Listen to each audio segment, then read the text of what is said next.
Summertime. I am the Bulldog. Mike Schopp is away today. Zach Jones alongside.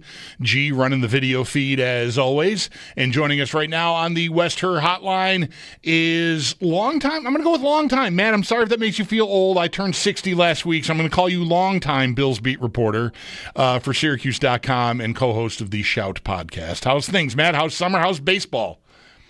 Things are great, and I think that's a fair assessment. I mean, I'm going into, I think this is year 8 on the beat, right? So a long time, especially with some of the turnover in that time. I've had a lot of different colleagues on a beat that doesn't turn over very much, which is interesting enough. Good. I mean, the summer is beautiful. We're getting some 90-degree weather this weekend. Baseball tournaments galore. So it's one of my favorite times of year. And we're, oh, by the way, look up in less than 2 weeks in training camp. So. Does that all get wrapped up for you before you have to be at St. John Fisher every day, or is it time where you start missing stuff? I'll probably have to miss 1 or 2 games that last weekend of July, and then we don't do one. A lot of teams are starting to kind of push it into August a little bit. We don't. Eventually, we might, and that's just part of the gig, right? Like right. You're gonna miss some stuff, but I get so much of it all summer long that. I don't even feel bad about it. There was one year when we were never playing like where we were traveling around and everything, but just at Hurdle North Park youth baseball there at Shoshone, and we got pushed into like almost Labor Day weekend one year. I was just like, what are we even doing here, people? I mean, it's weather related, but it's still like, yeah, we could just cancel it. Whatever. It was $40. I don't need to be playing youth baseball games, in September. What are we doing? Insanity. Funny you say that because Sal's obviously over at North Buffalo, and we compare notes all the time. And our house league wraps up, the playoffs are done the last week of June. And he was telling me last year, like the middle of August, they were just playing their championship games. I'm like, dude, if I still had house going on top of all this travel stuff, it's too much. Yeah. Matt Parrino, our guest here, co-host of the Shout podcast, Bills beat for Syracuse.com. Before we get to the football team, who, we're closing in on it, right? Just a couple of weeks away, they'll be on the field here, less than that, actually, right? It was 2 weeks from Wednesday, I think. Have I got the dates right, or am I? No, yeah, that's you're right. Okay. We're about 11 days now. You did contribute to the substantial amount of replies to my question about who lit the fuse for you in sports. And so you're one of these kids that grew up around here and your family loved the Yankees, or did you find yourself to them on your own? I was born into the Yankees fandom, for sure. My grandfather, my uncle, my dad. And that era, I mean, I was born in 82, so by the time I could really understand what was going on, I mean, I just would do anything for a Don Mattingly baseball card. I mean, that was the guy in that era, and that was and then obviously that gave way to like Jeter and Bernie Williams and Paul O'Neill and all that, Mariano Rivera. So I lived like the golden age of Yankees baseball there for a few years. But Mattingly was just the first guy I remember as on my favorite team, the guy. Obviously, it was weird because growing up around here, my family was big-time Bills fans as well. But my earliest memories are of the Yankees. My earliest memory of the Bills was probably when Don Beebe fell on his head against Cleveland. Mm-hmm. That was like the big moment where kind of things took off. And Thurman Thomas was always my favorite Bills player. So, that he was probably in that category as well. But we were really a baseball family, in my early days, especially because I played baseball, I didn't play football, and so Mattingly was it for me. Yeah, awesome. Well, speaking of Thurman Thomas, how about the Bills' current situation at running back, Matt? How do you think? What do you think is most likely? A contract extension and everybody is happy and holding hands, or do you think that they push it and he plays out the year? Because I think either way he's going to be here. It's just a question of whether or not they'll keep him beyond this season, which of course they could still do after next year. But do you think they get a contract done with him, or do you think that they will let it play out? So I'll first say I think the most likely way that a contract gets done is that it happens in the off season next year. I don't think that it's going to necessarily get done before this season starts, only because I think that they're so far apart on what both sides want, and nothing has changed since January when James Cook made his demands known, and they got all these other contracts done, and this one kind of continues to linger out there. And we heard from James a couple weeks ago that he's planning to go to training camp. There's not a lot of leverage because really, if you look at all the position groups, right, like wide receiver, edge rusher, quarterback, cornerback, even. A lot of these guys get one big contract extension and then usually another big one into their either late 20s or early 30s, whereas running backs, a lot of them have to really cash in on that big first contract. They're probably not going to get a big second one. Like a lot of them that we've seen, I don't have specific examples, but you sign that 3 or 4 year big money extension, whatever it is. I mean, Josh Jacobs is a good recent example. And then the next deal is either like a 2-year deal. Like Derrick Henry's been signing a lot of these kind of deals where he's been drastically under what the market's been. I mean, even Saquon Barkley set the market. I mean, Henry comes in quite a bit under that, even despite what he's consistently been able to do. So I think Cook is dug in because he wants to get his money because you might only get one big bite of the apple like his brother Dalvin did. And I think he's probably driving the bus a little bit here too. And I think for the Bills, there's value in going into a Super Bowl contending year with one of your most important weapons in a contract year. There's value in that because on the other end of it, even if he goes somewhere else and signs, you're probably going to get a comp pick back, and maybe you were never going to meet the number that he ultimately will get. Or they, like I said in the scenario at the beginning, they get to the offseason next year, and it's a Matt Milano type situation. Everybody was saying he was as good as gone. Yeah. No way the Bills were going to be able to get him back for less than $16, $17 million per season. He signed with the Bills for $12 million. Whether or not that had anything to do with his market or just that he wanted to stay in Buffalo, that's another thing. What if James Cook gets to it, and it's a $2 or $3 million difference per season, but then he could stay in Buffalo and still play with Josh Allen in this offense, and maybe at that point he's more comfortable with it. But I don't see anything happening over the next couple of weeks. I'm never saying never, right? Because we've seen that happen before a season starts. But my anticipation is he shows up, it becomes less of a storyline. Like once the Hard Knocks episode comes out, the first one, and you kind of see behind the curtains and his interactions with all the players and the coaches, and then we kind of business as normal the rest of the summer. How much of a risk, if at all, Matt, do you think the Bills are running? Because I agree, I don't think I'm not optimistic about next year either myself right now. But I mean, who knows? It's a year away. Anything could happen still. But I don't think anything's happening now. And do you think the Bills are risking anything by leaving him going into the final year of his deal, like with his teammates, with him himself, like you're around the team? It's a tough question because the Bills have had such a smooth trip here, really. There's been very little. There was the Poyer thing a couple years ago, but even that sort of went away before it even got really fiery. Do you think there's any risk for the team in handling Cook the way they have? I don't think so, only because of how consistent they've been with rewarding guys, and their MO is very clear. Like, if they want guys that are going to be around, and if they think they can get value elsewhere or more money elsewhere, the Bills are okay with that. I mean, look at Tremaine Edmonds. I mean, Poyer's a great example of, hey, we love you, we want you part of this situation, but if you think you can get more money, then we're able to pay. That's the thing, too. Not enough of this is positioned around the Bills' financial situation, which is you can only spend so much money at premium positions, and look at all the big premium positions. Cornerback, one, big contract extension. Both tackles, big contract extension. Top defensive edge rusher, contract extension. And oh, by the way, they spent in free agency on their defensive line. Quarterback's making the most money in the league now, guaranteed money.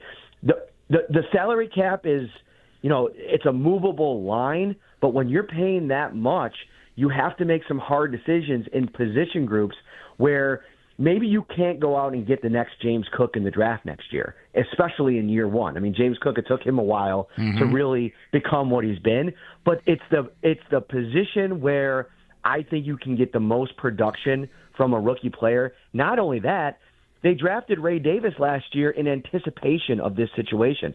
They're much higher on Davis in the building than I think even the most bullish Bills fans are. Like, if they woke up tomorrow morning and James Cook, for whatever reason, decided he wasn't going to play football anymore, I think the Bills would be confident in a Ray Davis, Ty Johnson backfield? Would it be as explosive? Would they have one of their top weapons? No, they'd probably have to reimagine things a little bit, get creative with who they would add. But I think they like Ray Davis, and I actually want to see a little bit more Ray Davis, even with Cook on the roster. I think some of those red zone carries, I think getting him more involved, Davis in the passing game is something that I'm looking for the Bills to really implement this year. I think it would make sense for them to be motivated to do that because of, barring, again, a contract extension for Cook this summer, which both of us agree, I don't think it's very likely. Obviously, it could happen. Never say never, like you said a minute ago. But I think you might want to, just, try out the Davis thing a little bit more and see if you're, because that'll help decide what you're going to do to replace Cook if it comes to it that he is leaving the team. Do I have to put a big asset on that in the draft? Do I have to sign someone in free agency to supplement my backfield? Or are we comfortable going in with, say, Ray Davis sort of taking over the 45% snap share that James Cook has had? Yeah, and I think, they don't like to put too much on rookies in year one as it is. And when you have an established starter like James Cook, I'm not surprised that we went through big stretches of the season last year and Davis wasn't as involved as maybe you might have wanted to have him because of anticipating this situation. Brandon's really good about pivoting out of these kinds of situations. I mean, Stephon Diggs is the most recent example. But in that, you have to, if you don't have that skill set in the building, you got to find a way to get it and get it fast. I think Ray Davis, he's not as elusive necessarily as James Cook. I mean, James Cook has a rare ability in space to make guys miss. But what Davis doesn't have in that department, I think he more than makes up for in his urgency with the ball in his hands. That to me is one of the things I saw from James Cook last year take even another step forward, was just his urgency as a runner. I go back to Marshawn Lynch early in his career with the Bills. I always was frustrated as a fan at that point watching him run because when he decided to be urgent, he was just so hard to deal with. We saw him almost really evolve into that with the Seahawks. I mean, that big run, that highlight run, right. That really came because of how quickly he got on the defense and put pressure on them. And I saw a little bit of a jump in that department from Cook last year. I think Davis has that in his game naturally. That's just how he operates. There's just I don't want to say a panic, but there's an immediate determination to get at a defense at all three levels. And I think that they like that about him. And Ty Johnson is that perfect complementary piece to all of it. I think that's what made this offense so good. I mean, the more you look at this thing, 30,000-foot view, and we all have our conversations about the wide receivers and maybe not the talent level of some of these other teams across the league without a bona fide number one. Well, when you have a deep running back room that's also heavily involved in the passing game, that's where I think this offense really stands out. Matt Parrino, Syracuse.com on the Bills beat, also co-host of the Outstanding Shout podcast on the West Her Hotline with us for a few more minutes here on WGR. You mentioned the receiver room, Matt, so let's shift over there. Coleman, I want to include Kincaid in this conversation, of course, even though he's a tight end. As far as pass catchers go, I think we can bank on Shakir. I don't know. Maybe you think there's more growth there. We'll see. I don't know that I'd want to bet on it, but it certainly could happen. But I like him even as is. If all I get from him is what I got last year, it really then depends on what kind of growth I get from guys like Kincaid and Coleman and free agent signing Palmer. But on Kincaid or Coleman, if you had to pick one of them to sort of break out this coming season, which one would you land on? So I think I'm probably the most bullish on Keon Coleman among local media members based on my conversations with folks. With that said, though, I think this is going to be the Dalton Kincaid season because I think there's way too much stock piled in that building in Kincaid from Brandon Beane, McDermott to a degree, but Josh Allen more than anybody. If you go back to the beginning of the offseason, when we started talking about that Kansas City game and everything that happened with Dalton, and Josh Allen quickly kind of piped up listen, the guy played injured all year. I have to be better for him, almost putting his struggles in year 2 on himself. And I think there's some merit to that. I mean, if you go back and watch a lot of the games last season, in some of the big moments, it never felt like those two guys were on the same page. Yeah. And I spent a lot of time talking to Dalton Kincaid with availability this last couple months. And the big thing for me is how serious he's taking it and how much he's determined to make that connection really work with Josh Allen. They've gotten together a couple times this offseason. I think they were scheduled for another session in this gap between minicamp and training camp. And that, to me, Joe Brady, when he took over, right, he had that full offseason where we all talked about, well, he got thrown into the mix his first season, and this is going to be the time where he can sit back and really come up with a plan. The problem with that idea at the time was he had to come up with a plan for the offense with a complete new identity without Stephon Diggs, right? He had a lot of mouths to feed, and I think in that way is why Everybody Eats was born. They had to figure out who they were and what they were going to be. Now Joe Brady really has the reins of this thing, and he knows Dalton Kincaid inside the building needs to be a guy. If not the guy, one of the top guys. And I think that they're going to find a way not only to deploy him in 11, which is where he's had the most success, but to finally maybe figure out this 12 personnel conundrum when they can get Kincaid and Knox on the field and maybe even a couple of different looks with Jackson Hawes, the rookie, on the field with either both of them or one of them in another 12 personnel package. They barely ran 13 last year with 3 tight ends and a back.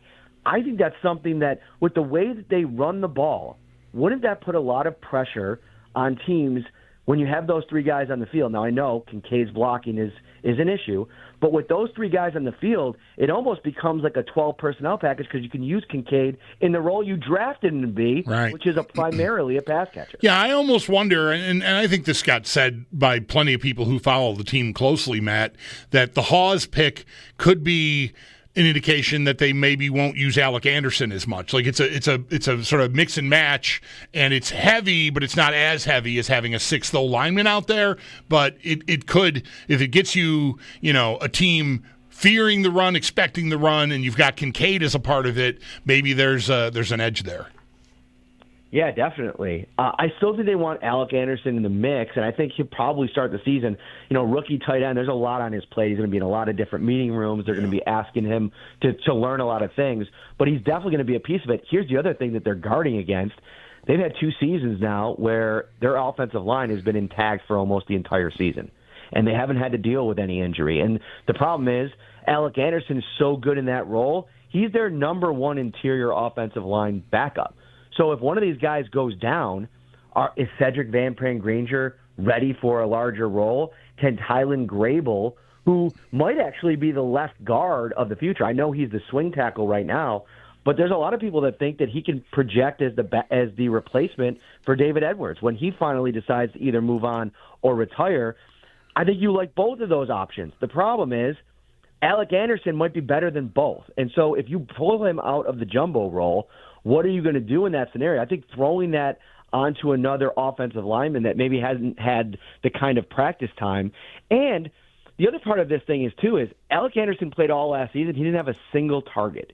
I think that when Jackson Hawes is on the field in that kind of package, now you have a real problem with defending both the pass game and the run game. And I think Joe Brady can get a little creative with how he runs those things. Matt, before you go, let's talk a little bit about the defense. I mean, so much of their draft capital and free agent signings were focused on the defense. I think anyone can understand why that was such a focus for them. Where do you think the biggest questions lie there? Is it at number 2 corner, obviously, the back end with Bishop needing to step up? Where do you see the potential, I don't want to say holes necessarily, but areas of most concern, I guess? Cornerback 2 is the greatest unknown, I think, because I think no matter what, my concern is pretty high at safety because of Taylor Rapp's inability to stay healthy. If he goes down, what does that whole situation looks like?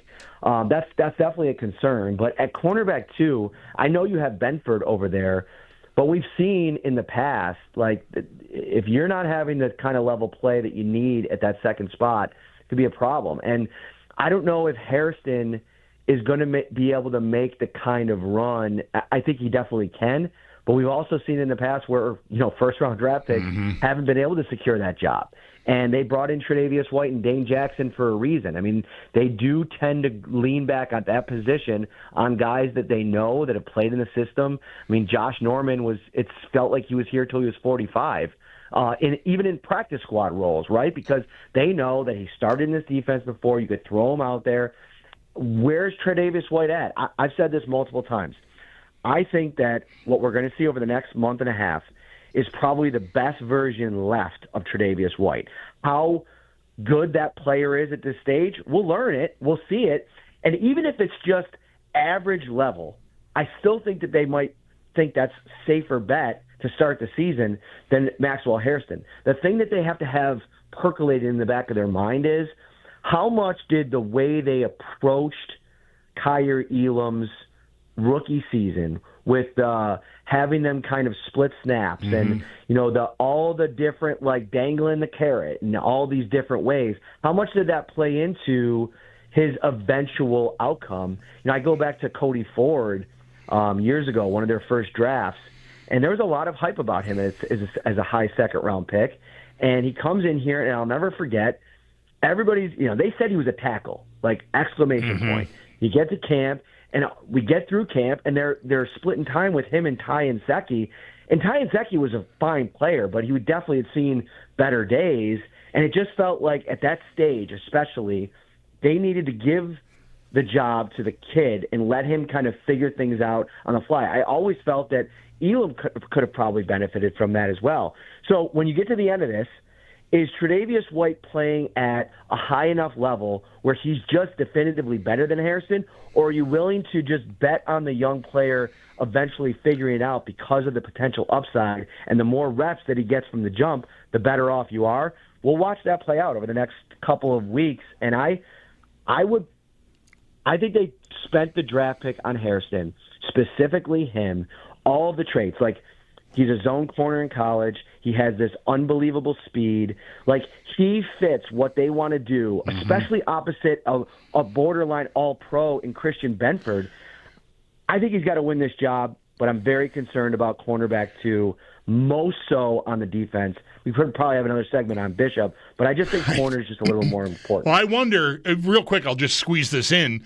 I wonder if Bishop and, him never having been a starter before plays into, like, would you want inexperience at corner 2 with Bishop inexperience too, or do you feel more comfortable with White there, even if he's, whatever percentage of his former all-pro self, just because there's more comfort and I'm not too young, Like, I wonder how much that'll play into it. Right, and I also think that, I don't think anybody would ever admit this, but there's also the element with Trey where there's the emotional side of it, right? This is a guy, the first ever draft pick, how it ended, having to release him, the emotions around that. They're never going to go with a guy that's not good enough to play. I'm not suggesting that, but if Hairston shows any kind of, problem signs, then it's kind of easy to just go back to one of these other guys that have started for you in the past. And to your point, I think there's a world where Cole Bishop comes out and is really good and puts to bed any concern or worry and takes a jump into year 2. I could definitely see that. But there's also, to your point, if the communication isn't there and him and Hairston are kind of both out there as kind of guys trying to figure it out, that's something that Bobby Babbage, I think, Sean McDermott especially, probably won't have any patience for, especially knowing that in the front 7 or front 4, you're dealing with 2 guys, veterans in Ogunjobi and Hoyt, that won't be there for the first 6 weeks. Right. Matt,